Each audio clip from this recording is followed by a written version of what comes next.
Alors, moi, c'est Stéphanie de Roubaix. Et je me suis intéressée, si j'allume pas ma télécommande, ça marche pas. Je me suis intéressée à comment on peut faire découvrir les métiers du médico-social. Alors pourquoi un jeu sur les métiers du médico-social? C'est parce que mon métier, c'était directrice d'établissements médico-sociaux. En gros, j'ai appris à diriger tout type d'établissement dans le secteur du handicap, du grand âge ou de la petite enfance. Donc je sais gérer les 3 types d'établissements, mais je suis plutôt spécialisée sur le handicap. Et quand j'étais directrice, j'avais une obsession, c'était de recruter. Je pense que c'est une obsession de beaucoup, parce qu'on est dans un secteur aussi qui commence à manquer, comme l'hôpital a manqué très très furieusement de personnel. Et puis ce qui est frustrant, c'est qu'on est sur un secteur qui a beaucoup de valeur. Donc on se dit, bah, pourquoi ils viennent pas, quoi? Franchement, là, il y a mon accent ch'ti qui ressort, c'est génial. Alors, on a estimé qu'il y a 72 000 postes non pourvus à l'heure actuelle. C'est l'OPCO qui a estimé ça. C'est énorme. Donc, bah, c'est comment on pourrait attirer les personnes. Alors, du coup, est-ce que vous connaissez Elia ? Elia, elle a fait des études de psychologie. Elle a commencé des études de psychologie à la grande ville. Mais Elia, elle vient de la campagne. Et le souci d'Elia, c'est que partir de chez papa-maman pour la première fois, faire des études alors qu'elle sortait du lycée, ça a été très compliqué. Donc, échec. Elle est rentrée chez elle et puis là, elle est en train de se dire qu'est-ce que je vais faire ? Donc, elle est suivie par la mission locale, Elia. Et la mission locale a commencé à regarder avec elle ses compétences. Qu'est-ce qu'elle sait faire, qu'est-ce qu'elle aime faire. Et puis, ils se sont rendus compte qu'elle aimait bien s'occuper de sa petite voisine là, de 80 ans qui a un jardin avec des rhododendrons. Je l'ai placé celui-là. Donc, elle aime bien s'occuper de sa petite voisine. Et donc, à partir de là, ils se sont dit, bah tiens, peut-être que le médico-social, ça pourrait être pour toi. Et Elia, elle s'est dit, ouais, enfin oui, mais bon, je vais sur l'ONICEP, il y a beaucoup de documents, je comprends pas. Et puis, quel métier je peux faire? Moi, je voulais être psychologue, donc qu'est-ce que je peux faire? Et c'est pour ça que la mission locale lui a proposé de participer à un jeu que j'ai appelé Étape Care. C'est quoi Étape Care?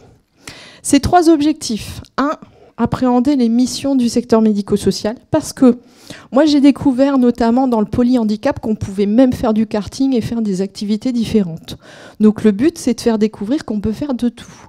2, c'est imaginer les évolutions de carrière, parce que j'ai la chance d'être dans un secteur où j'ai des collègues qui ont commencé à être soignants et qui ont fini directeurs. Et ça, des secteurs où on a une évolution de carrière entre un niveau bac, même pas BEP et un niveau bac plus 5, et ben c'est pas hyper courant. Et le dernier, c'est identifier les compétences du secteur médico-social. Alors comment il fonctionne? Bah, bien sûr, il y a du onboarding parce qu'on a fait le DU à PJ, donc on a appris qu'il y avait un onboarding, un cadre, et on va donner le contexte. Et puis il y a 3 étapes. La première, c'est que Elia, elle va choisir une carrière parmi 4 carrières. Alors, c'est un jeu, hein, donc ça reste arbitraire. Mais dans ces 4 carrières, j'ai estimé que ce sont des métiers où même Tarzan, avec ses compétences, j'ai réussi, t'as vu? Même Tarzan, avec ses compétences ses soft skills, pouvait atteindre. Pourquoi? Parce que, et ça va être décousu avec vos mots-clés. Parce que moi, je recrutais des agents de maintenance, des agents de restauration, des agents de service intérieur ou des agents de blanchisserie, avec juste du bon sens et des compétences des soft skills. Et après, on les formait, on les informait, il y avait des choses qui se développaient. Donc, dans un premier temps, Elia, elle choisit un métier. Dans ces cartes-là, si je reviens là, vous voyez qu'il y a des petits symboles. J'ai estimé, à nouveau, arbitraire, mais on est dans des métiers dans le médico-social où, pour moi, on a des compétences, un domaine de compétences qui est l'ordre du soin, parce qu'on est dans le care, dans le cure, si on reprend le côté Game Jam. On a une partie sociale, éducative et animation, parce qu'on fait beaucoup d'animation. On a tout ce qui est vie quotidienne, parce qu'on donne à manger, parce qu'on s'occupe des nuits, on s'occupe de tout ce qui est quotidien. Et puis, bon, je suis aussi auditrice et évaluatrice, donc le côté gestion administrative, on en a énormément besoin dans le secteur et de plus en plus. Donc, chaque carte a une compétence au démarrage. Donc là, l'agent de maintenance qu'a choisi Elia, il a 2 points en vie quotidienne, parce qu'il s'occupe aussi du quotidien, de l'eau chaude et compagnie. Elia, elle va choisir une carrière future. Elle voudrait être accompagnatrice éducative et sociale. Elle découvre dans la fiche le métier. Le but, c'est que tout le long du jeu, on questionne les personnes. Tu as choisi quelle carte? Pourquoi tu as choisi? Est-ce que tu connais ce métier? Comment tu l'as découvert? Alors, je l'ai fait avec des personnes en reconversion qui s'étaient bien documentées, donc c'était assez sympa.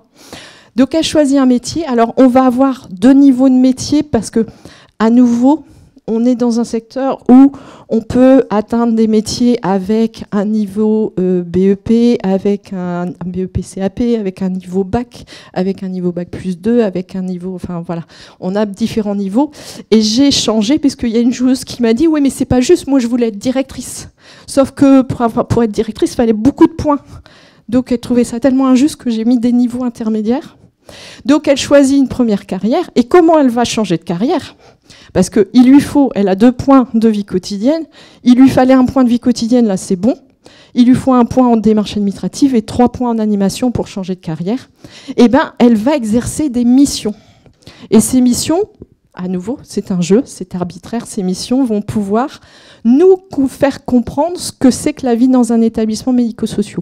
Moi, je me suis focalisée, j'étais dans ce qu'on appelle un établissement à fonctionnement continu, c'est-à-dire qu'on héberge les personnes du 1er janvier jusqu'au 31 décembre, et 24 heures sur 24, 7 jours sur 7. Donc, ça peut marcher pour tout ce qui est hébergement, personnes âgées, personnes handicapées. Donc, je me suis focalisée là-dessus.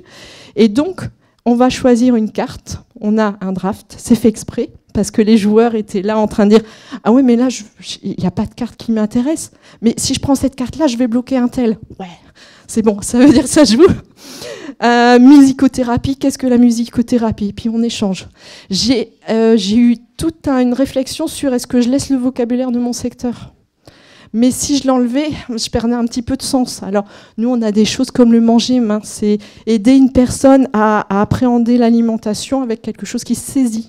Donc, on va simplifier, on va expliquer quand même ce que c'est, et on va apporter un petit peu de vocabulaire. On a ce qu'on appelle des événements indésirables. Il y a une personne qui a fait une fausse route. On a des aléas. Donc, on va rajouter à chaque fois. Donc, Elia, elle va pouvoir choisir des cartes. On a des cartes un peu spéciales aussi, hein, parce que sinon ce serait pas marrant, où on change directement de carrière, où on donne des points à tout le monde, où on a fait une formation, donc on a progressé. Donc j'ai essayé de varier les choses. Et donc, Elia, elle a réussi à avancer. De cette carrière-là, elle a pris ces 3 cartes-là, et ça lui a permis d'avancer son pion et de pouvoir changer de carrière. Et ça, elle peut le reproduire, parce qu'une fois qu'elle a fait AES, juste avant, elle a pris la carte où elle a fait une formation, elle a changé de carrière directement. Elle est devenue monitrice éducatrice, et puis maintenant, elle voudrait être chef de service. Donc, à chaque fois, elle va rajouter des missions qui vont lui permettre de comprendre ce que c'est. Alors, rien ne serait jeu et serious game si on ne faisait pas un débriefing. Le débriefing, il est constant, en permanence. À chaque fois que Elia et ses collègues vont prendre une fiche, on va lui demander « Tiens, tu connais la musicothérapie, c'est quoi pour toi? T'en as entendu parler? T'as vu ça en stage? Ah d'accord, tu peux raconter aux autres comment ça se passe ?» Donc on prend un temps important, et puis à la fin, un débriefing, on va prendre Kirkpatrick, mais ce qu'ils ont ressenti, donc tout ce qui est émotion, ce qu'ils ont appris sur les métiers, s'ils ont un projet dans le secteur, comment ils voient le secteur, ce qui peut aussi, est-ce qu'ils ont quelque chose qu'ils peuvent me suggérer pour améliorer? Il y a des joueurs qui m'ont proposé des modifications. Donc le public, c'est principalement un public en réinsertion ou en réflexion sur les métiers. Je crois que j'ai plus rien. Voilà. Donc voilà, je ne sais pas combien de temps j'ai tenu.